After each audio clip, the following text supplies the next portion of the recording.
তোমাদের দাদারা 3 বন্ধু মিলে চলে এসেছে কিন্তু একদম দীঘাতে মস্তি করতে। তো দেখো প্রথমেই চলে গেছে ওরা সব ঢেউ সাগরে ঢেউ খেতে খেতে ওই দেখো তোমাদের দাদা একদম একা বসে প্রান্তরের দিকে তাকিয়ে আছে, কি যে ভাবছে ওই জানে। তো তারপরে চলে এসেছে সব রাত্রেবেলা বাদর নাচ দেখতে, একদম ওদেরই মতনই। তারপরে ওখান থেকে দেখো চলে এসেছে কি সব আবার ভাজাভুজি কাবাবের দোকানে, এইসব নাকি তোমাদের দাদা আবার খায় না শুনেছিলাম। তারপর আবার এইসবের দোকানেই দাঁড়িয়ে পড়েছে। তো এইসব করে টোরে রাত্রেবেলা কি সব যে করছিল ওরা, দিয়ে আবার এক বন্ধু আরেক বন্ধুর ঘাড়ে উঠে যাচ্ছে, দিয়ে একদম চলে এসেছে একদম বিচ ভিউ হোটেলে। তো এইটা হচ্ছে নিউ দীঘা আছে এই হোটেলটা, আমিও দেখেছিলাম, খুবই বিশাল বড়। তো সেখানে উঠেছে হঠাৎ করে একদম, তো এসে একদম ওখান থেকে দেখাচ্ছে তোমাদেরকে, আবার দেখো আর যে ব্যালকনি থেকেই একদম সমুদ্র দেখা যাচ্ছে। আর রুমের অবস্থা তো তোমরা তো জানোই, ছেলেদের রুম যেরকম থাকে। আর একদম দেখাচ্ছে দেখো ব্যালকনি থেকেই একদম সমুদ্র, ঝাঁপিয়ে পড়বে ডাইরেক্ট ব্যালকনি থেকে। তো ওই করে ওরা চলে এসেছে সকালবেলার বাফে ব্রেকফাস্টে। আদৌ সকালে উঠতে পেরেছিল কিনা সন্দেহ আছে। তো দিয়ে এবার বসে গেছে একদম থালার মধ্যে লুচি ডিম, আর কোথায় এখন ফল তো কোথায় আমি তো দেখতে পাচ্ছিও না চোখে। আর অন্য জায়গায় গিয়ে বেশি করে ফল খায়, এখানে তো শুধু ডিমই নিয়েছে, আমি দেখতেই পাচ্ছি। আরেক বন্ধু শুধু হাতে ডিম নিয়ে বসে আছে, এ কি হাতে শুধু ডিমই নেবে, আবার ডিম ধুয়েও নিচ্ছে। তো এই করতে করতে এরা সব কি যে করছে ওরাই জানে। কারোর কিছু খাওয়ার তো মনই নেই, শুধু চায়ের সাথে আবার ডিম খাচ্ছে। এই প্রথম কম্বিনেশন দেখলাম আমি জীবনে যে চায়ের সাথেও ডিম খাওয়া যায়। তো দিয়ে এটা হচ্ছে হোটেলের নাকি রিসেপশন, খুবই এলাহি জায়গা, 5 স্টার জায়গা। আর তারপরে আবার রয়েছে এখানে দুধ কর্নফ্লেক্স, ডিম লুচি খেয়ে হলো না, দুধ কর্নফ্লেক্স পুরো গ্যাসের রাজা হয়ে যাবে এরপর। তো এই করতে করতে দেখো আবার নিয়ে নিচ্ছে এখানে হট মিল্ক। পাশে আবার রয়েছে তোমার ইন্ডাকশন, যদি চাও গরমও করে নিতে পারো। তার মধ্যে আবার কি সব দেবে, আবার অনেক কিছু নিয়ে টিয়ে এইসব নিয়ে বসে পড়লো হচ্ছে ব্রেকফাস্ট টেবিলে। দেখতে পাচ্ছ তোমাদের দাদার একদম হেয়ার স্টাইল দেখেছো, বিয়ের আগে এইসবই করতো অ্যাকচুয়ালি। হেয়ার স্টাইল টাইল করে লুচি তরকারি আবার দেখাচ্ছে, পাশে একদম ভর্তি ডিম, ডিমের দিকেই যত নজর। তারপর দেখো বন্ধুরা মিলে বেরিয়ে পড়েছে একদম ভরপেটটা ব্রেকফাস্ট করে ঘুরতে। তো বাইরে চলে এসছে ওরা, চলে এসেছে হচ্ছে এখন একটা দারুণ জায়গায় যার নাম হলো ঢেউ সাগর। একদম ঢেউ এসে উপচে পড়ছে ওদের গায়ে। তো এই ঢেউ সাগরের মধ্যেই ওরা দেখতে পাচ্ছে অনেক কাপল, আর গেছে 3 জন সিঙ্গেল ছেলে, কি আর করবে। তো দেখছে কাপল দেখছে আর নিজেদের গার্লফ্রেন্ডদের মনে করছে। তো ঢেউ সাগরের ঢেউ দেখে অনেক ঢেউ দেখলো, তারপর কাপলস দেখলো, তারপর ফ্যামিলি দেখলো, দিয়ে ঘুরপাক খেয়ে বাড়ি চলে এলো। তো দিয়ে তারপর ওরা ভাবলো একটু সমুদ্রের দিকে যাওয়া যায়। এই যে এক বন্ধু তাকিয়ে আছে সমুদ্রের দিকে। সমুদ্র ঘুরতে ঘুরতে ওদের মন হলো যে চলো একটু ঠাকুরেরই দর্শন করে নি। তো ঠাকুরের এখানে রাধাকৃষ্ণের সামনে তো সবাই একদম শুয়ে পড়ছে, রাধাকৃষ্ণের সামনে মাথা ঠুকে একটু চাইলো যদি গার্লফ্রেন্ড জোটে জীবনে। তো দিয়ে ওরা চলে এসেছে একদম সমুদ্রের সামনে। তো সমুদ্রের পাশে এখানে অনেকে ফটোশুট করছে, দেখে তোমাদের দাদাও ভাবলো আমিও তাহলে একটু স্টাইল মেরে নি।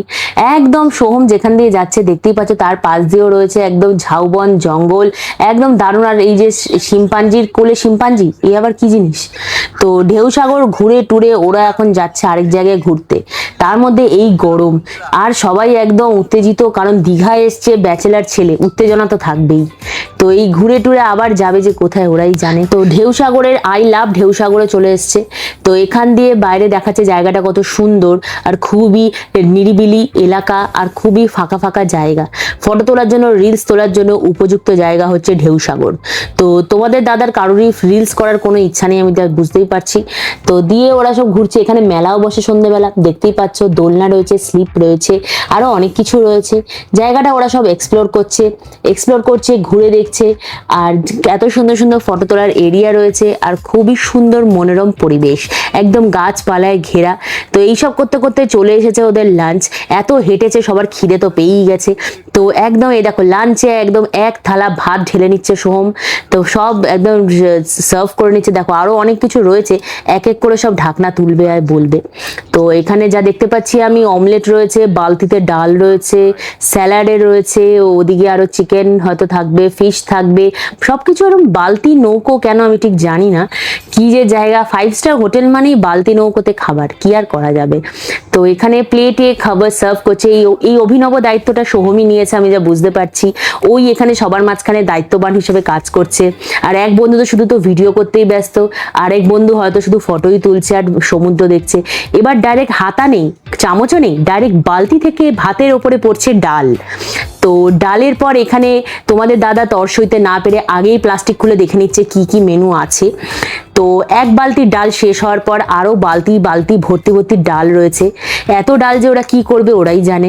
তো দিয়ে চলে এসেছে পনির, ওয়াও। তো সবকিছুই করছে হচ্ছে সোহম, আর এরা শুধু তাকিয়ে আছে কতক্ষণে ওদের পাতে পড়বে পনির। তো তারপরও আইসক্রিম টাইসক্রিম আরো দই অনেক কিছুই রয়েছে। চলে এসেছে সবার অমলেট। তো সব খাওয়া দাওয়া, এই দেখো তোমার দাদা এবার সবার 3 প্লেট পনির নিয়ে একাই বসে গেছে। আর সোহম তো এত কাজ করেছে উঠে তাই বসে এখন দই আইসক্রিম সবকিছু খাচ্ছে।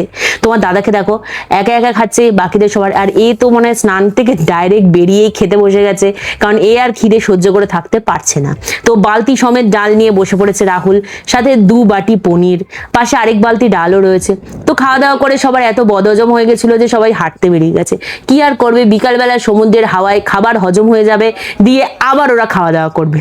তো রাহুল তো বেরিয়ে গেছে আর সবাই বেরিয়ে গেছে। ও দেখাচ্ছে যে এখান থেকেই সমুদ্রের ঢেউটা একদম আছড়ে পড়বে।